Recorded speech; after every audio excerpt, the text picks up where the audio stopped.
Hey, what's up, guys? Good Sunday morning. Welcome to the second week of our lessons about diving in and exploring the Bible. Remember last week how we were kind of talking about why it's a good idea to use the Bible as kind of a manual for your everyday life? And do you guys remember that we read part of a letter from a man named Paul to a man named Timothy?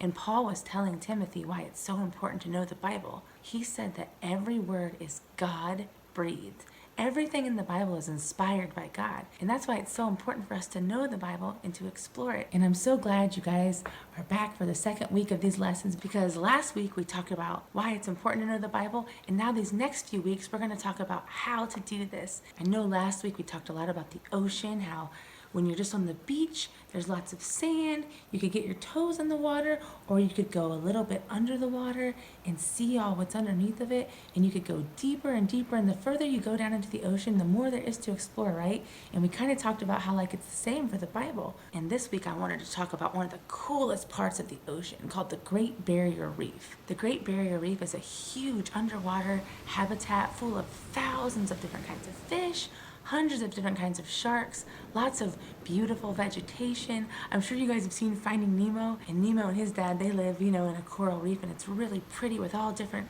kinds of colorful fish and colorful plants that are alive. And there's a lot to see, but the Great Barrier Reef is actually huge, guys. It actually stretches for about 2,000 miles under the water, with all these different places where the fish live, and it's really pretty. And the Great Barrier Reef is thousands of square miles of space. Something that you could compare it to, the Great Barrier Reef is as big as 70 million football fields put together. So it's huge, right? And even if you are a really good swimmer and you know a little bit about snorkeling or scuba diving, something you would probably never do would be go to the Great Barrier Reef alone for the first time ever, right? What would you do? You would ask an expert for help, right? You would go with someone else, maybe someone that's been there before, probably someone that's been there thousands or hundreds of times before, someone who's explored it, someone who knows where to take you, someone who knows how to keep you safe, because you would never want to get lost in the Great Barrier Reef or get hurt. And it's always nice when you're trying something new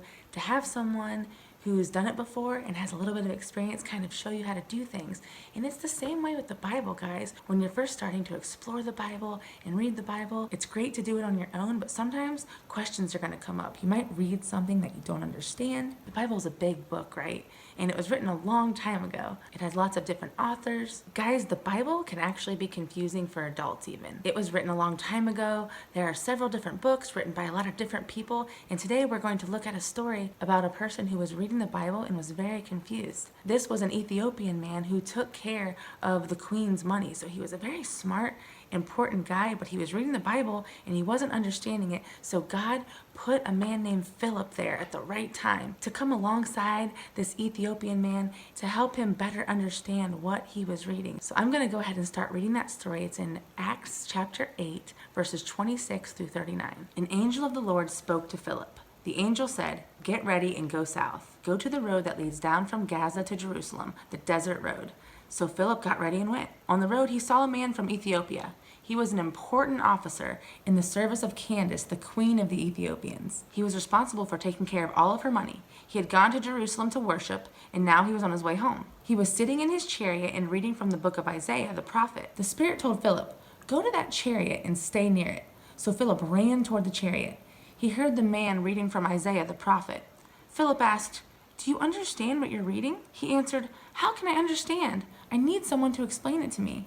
Then he invited Philip to come in and sit with him. So then the Ethiopian man read the part of the scripture that he was confused about to Philip. And then he said to him, "Please tell me, who was the prophet talking about? Is he talking about himself or someone else?" Philip began to speak. He started with that same scripture and told the man the good news about Jesus. And while they were traveling down the road, they came to some water. The officer said, "Look, here's water. What is stopping me from being baptized?" And Philip answered, "If you believe with all your heart, you can." The officer said, "I believe that Jesus Christ is the Son of God." Then the officer commanded the chariot to stop. Both Philip and the officer went down into the water, and Philip baptized him. When they came up out of the water, the Spirit of the Lord took Philip away. The officer never saw him again. The officer continued on his way home, full of joy. So guys, like you heard in that story, this important, intelligent Ethiopian man that actually worked for the queen, he was interested in the Bible, he was reading the Bible, but he wasn't understanding the Bible. And that's why God brought Philip in at the perfect time, right? Brought him in, helped him explain it to him,